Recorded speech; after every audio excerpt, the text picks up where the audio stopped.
Here now with more. Fox Business host Larry Kudlow. Larry, great to have you. The first thing that people need to understand is this problem with the debt ceiling is not imminent. We're looking at May or June before it really becomes a significant issue. Kevin McCarthy rightly has been trying to negotiate with Joe Biden.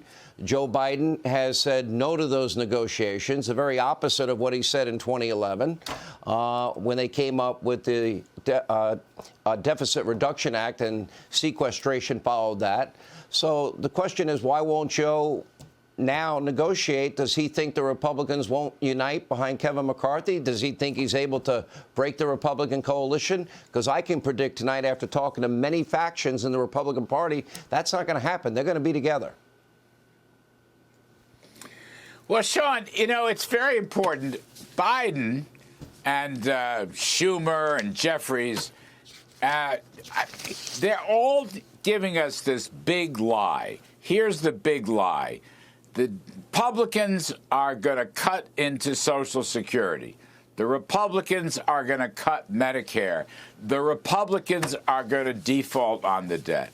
It is a complete lie. Sean, this week, in recent days, today and 2 days ago, I interviewed Speaker Kevin McCarthy.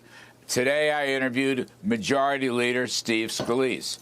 They both said emphatically they're not going after Social Security, they're not going after Medicare, and they will make good on the government debt. So what you got here is Biden with this big lie. You know, this is what authoritarians do. This is what totalitarians do.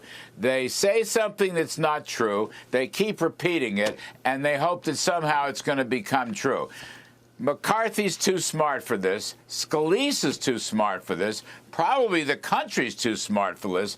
The basic point here is the Democrats will do anything, Sean, not to cut spending. And right now, spending and the bloated size of government is the single biggest problem. It is the single biggest obstacle to economic growth and prosperity. Middle-income folks are getting killed. So this is just craziness, this big lie. And they're just denying it. I mean, I've been playing it on my show. The leaders of the Republican House are not going to do it. And Biden's just going out with this baloney and malarkey. It's like some totalitarian dictator.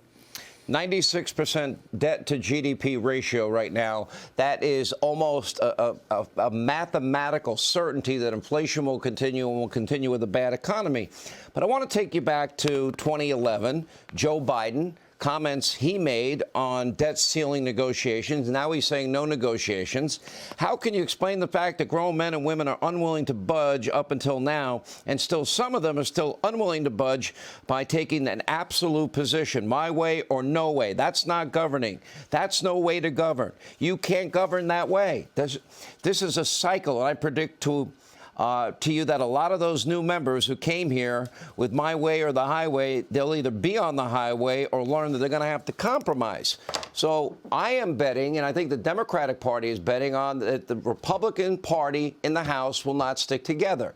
I have spoken to all of the top players that I think are going to have a key role in all of this. They've all said the same thing. They will unite around a position. There's about 15 different plans being tossed around. They're all dealing with spending, and they'll agree. That's my prediction. What's yours? Well, I basically agree. Look, the position that Biden that he's not going to negotiate cannot hold. All right. Republicans will stick together. And by the way, they're going to get some Democratic support in the House and even in the Senate. Look, to raise the debt ceiling, they're going to have budget cuts.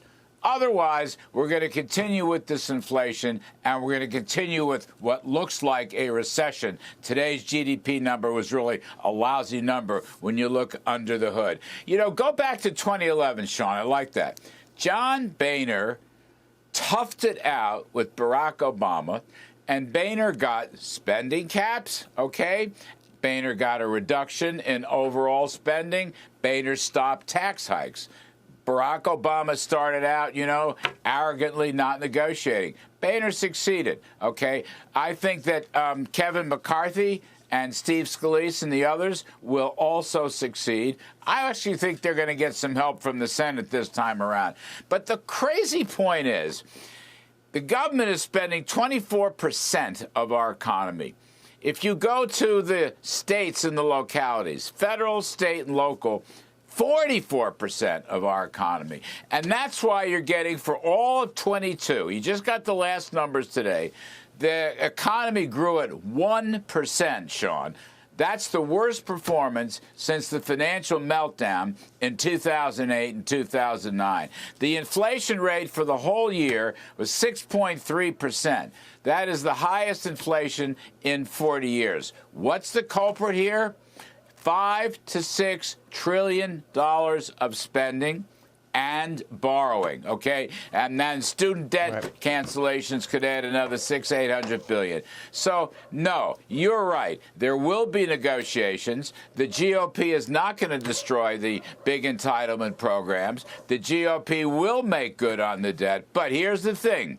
They will insist on spending cuts, on new caps for future spending, and they'll also have the penalty of across-the-board sequester, across-the-board automatic cuts. This is coming, hope so. And all the big lies from Joe Biden and the leading Democrats will not stop it. The public wants lower spending because that's the obstacle to prosperity right now.